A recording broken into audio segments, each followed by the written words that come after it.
राजधानी दिल्ली में प्रदूषण का लेवल अब इस कदर बढ़ गया है कि अब लोगों के ऊपर घर के अंदर भी खतरा मंडरा रहा है। नमस्कार, मैं हूं रत्ना और आप देख रहे हैं ए न्यूज टुडे। बीते शुक्रवार को AQI यानी कि air quality index Delhi NCR के कई जगहों पर 500 को पार कर गया। पाबंदियों में कई नई पाबंदियां ग्रैब के चौथे स्टेज के लागू होते ही लग सकती हैं। आइए जानते हैं कि ग्रैब 4 लागू होते ही क्या नए नियम हो जाएंगे या हो सकते हैं। दिल्ली में जरूरत के सामान ले जाने वाले और सभी LNG, CNG इलेक्ट्रिक ट्रकों को छोड़कर बाकी अन्य ट्रकों के प्रवेश पर रोक रहेगी। इसके अलावा EV, CNG, BS6 डीजल के अलावा दिल्ली के बाहर पंजीकृत छोटी गाड़ियों के राष्ट्रीय राजधानी में प्रवेश की अनुमति बिल्कुल नहीं होगी।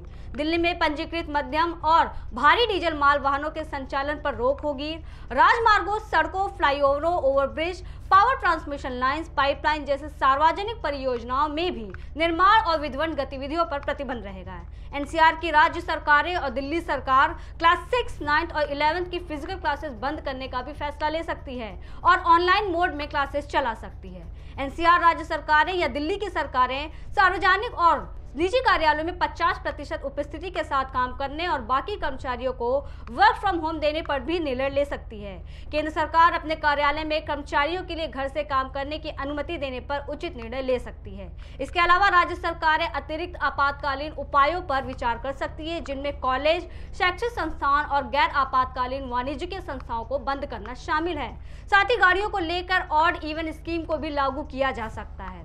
आपकी जानकारी के लिए बता दें कि ग्रैब के 4 चरण हैं। पहले चरण को लागू करने के लिए AQI 201 और 300 के बीच होना चाहिए।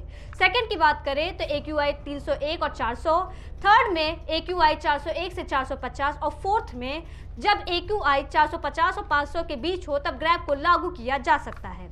बता दें कि प्रदूषण के हालात को देखते हुए दिल्ली NCR में निजी निर्माण कार्य, धूल फैलाने वाली गतिविधियां जैसे खुदाई, boring, drilling, structural construction, welding workers, demolition, project site से बाहर निर्माण सामग्री की विधियों से बचें।